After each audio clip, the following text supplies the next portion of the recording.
Бүгін Қараман-ата жер асты мешіті туралы айтып беретін боламын. Бұл турмен бардық, өз-өзімізбен әңгіме айтып, билеп, қуып отырған кезіміз. Сол кезде жанымыздағы адамдар сөйлеп қалады, мен соған жаңағыдай алаңда жауап беріп жатқан кезім.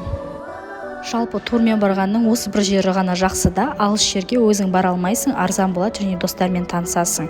Бізде осындай обстановка болды. Міне 12 адамды қайыққа мініп алып, бәріміз ән қосып, тыныштықта отырып, ойнап танысып бардық.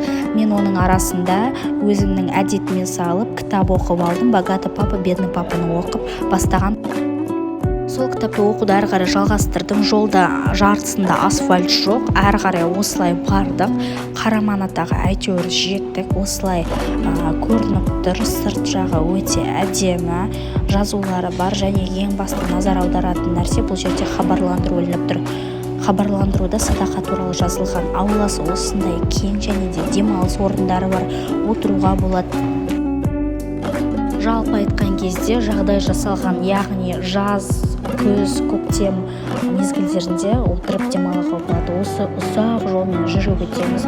Жаңағы ғимарат басқа да тамақ жеуге арналған, ал негізгі жер асты мешіті ғимаратына бару үшін осы жолмен міндетті түрде жүріп өту керек.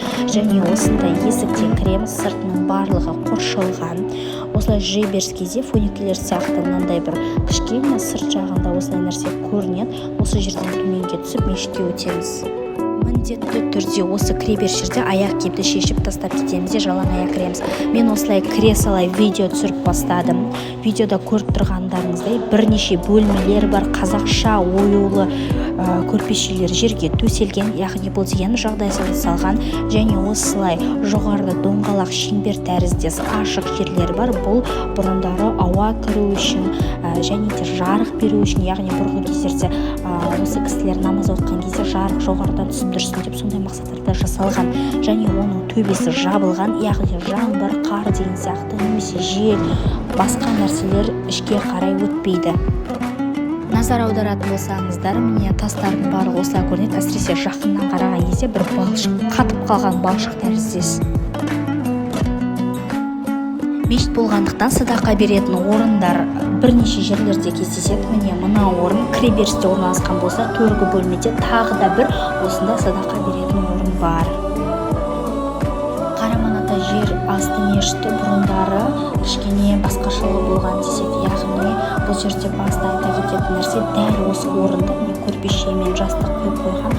Бұл орын бұрындары бос тұратын болса, осы соңғы уақыттарда осы жерді қоршап қойған, себебі Қараман-атаның бейіті осы жерде жерленген дегенде ақпараттар пайда болды.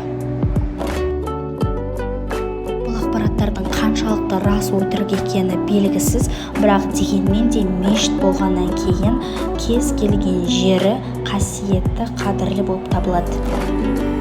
Видео соңында әдеттегідей сіздерге фотоға түсуге идея көрсеткім келіп тұр. Міне дәл осы жерде осындай фотолар жасауға болады.